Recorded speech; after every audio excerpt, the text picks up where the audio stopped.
It's getting so close. Blue Origin's recent actions with their first orbital-class rocket, New Glenn, signal that a launch is imminent. Finally, the rocket company, established over 2.5 decades ago, is ready to bring its ace to the space race. They've even declared ambitions to achieve what no one, not even SpaceX, has done before. So, what do they aim to achieve on that flight? What have they done to accomplish this? And can they beat SpaceX when SpaceX has already performed a spectacular booster catch in Starship Flight 5? Let's find out everything in today's episode. After years of anticipation and overcoming numerous obstacles, the ambitious New Glenn project is finally showing significant progress. On October 31st, Blue Origin delivered some exciting news to the tech world by revealing that the first stage of New Glenn, complete with its full cluster of BE-4 engines, has been completed and on its way to Launch Complex 36 at Cape Canaveral, Florida. In the coming days, we'll witness the highly anticipated hot fire test, a crucial check where all engines will ignite simultaneously for a few seconds. Just over a month ago, Blue Origin also completed a 15-second engine test of New Glenn's second stage. The dual BE-3U engines, fueled by liquid oxygen and liquid hydrogen, each generating 173,000 pounds of thrust, performed stably and met all expected technical specifications.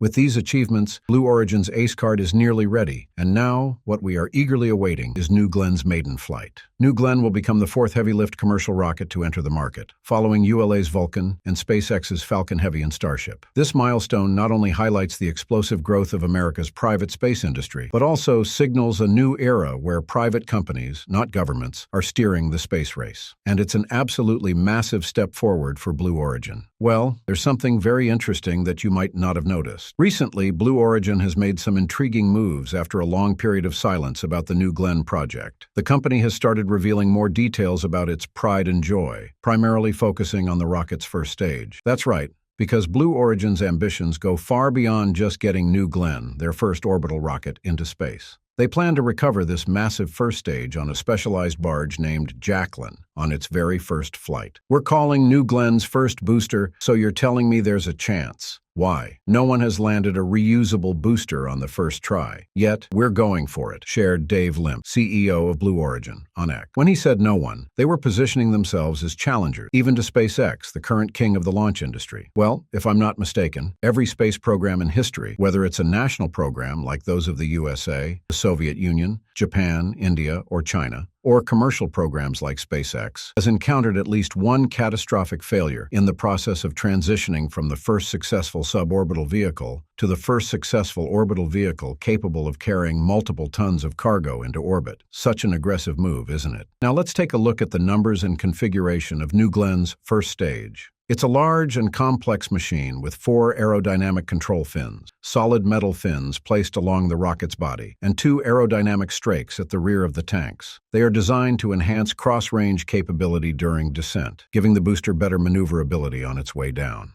And then there are the BE-4 engines. The first stage is equipped with 7 BE-4 engines. Each BE-4 engine is designed for reusability and can generate 550,000 pounds of thrust, about 2,450 kilonewtons, at sea level, with flexible throttling capability. This flexibility is especially critical during landing, as the engines must precisely slow the booster for a safe and accurate touchdown. And then there's one of the most crucial parts for any rocket making a return trip: the landing gear. New Glenn is equipped with 6 landing legs, designed to stay tucked neatly within the rocket's body throughout the flight, and only deploy right before the booster touches down on the recovery barge out at sea. Once it's completed the job of pushing the second stage and payload into orbit, the first stage will begin its journey back to Earth. This process involves a series of maneuvers to reorient the booster, followed by a landing burn to slow down before executing a vertical landing on the barge. Blue Origin has set an ambitious goal: to reuse each New Glenn first stage up to 25 times, aiming to reduce the cost of access to space. Yeah, it's a pretty strong beast. But is New Glenn really going to outshine SpaceX this time around? Well,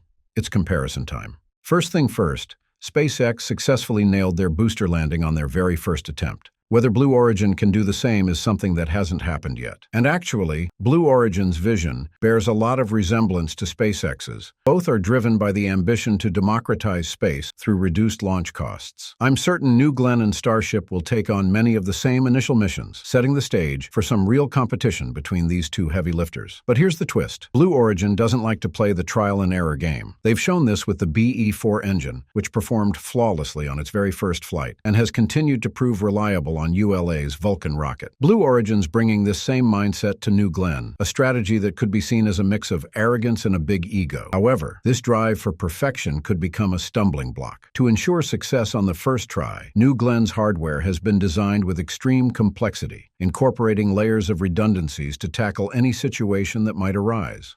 While this sounds promising, it's led to a heavier, more complex system than might be necessary. The biggest distinction between New Glenn and Starship's landing approach lies in the landing gear. Obviously, if you're landing on a flat surface, you need landing legs. Honestly, New Glenn's gear design looks pretty sleek and high-tech. The six-leg setup promises great stability, but questions linger about its practical effectiveness. With a rocket body measuring 7 meters in diameter, these legs might not spread wide enough to create a base stable enough for perfect landing, especially on a moving barge in a rolling sea. But one thing is certain: more legs mean more dry mass for the rocket, leading to higher fuel requirements, not only to get the rocket itself into space, but also to support the deceleration and landing process. This inevitably reduces the rocket's payload capacity. It's the rocket equation. It's just physics. And with those 6 landing legs, profitability may be taking a hit. 6 legs might just be pushing the limits of diminishing returns. Those landing legs also need refurbishment after every launch. Blue Origin has to recover the booster, bring it back, inspect and service it before it can fly again. Their goal for New Glenn's turnaround time between flights is currently set at 16 days. SpaceX, on the other hand, knows a lot about landing legs, thanks to years of experience with the Falcon 9. To give you some rough numbers, in the Falcon 9's first stage mass of about 25,000 kilograms, the landing leg system alone accounts for around 2,000 kilograms, about 8% of the total weight. Not only that, these parts require thorough inspection and maintenance after every flight, creating a significant operational time and cost burden. To address this with the Starship system,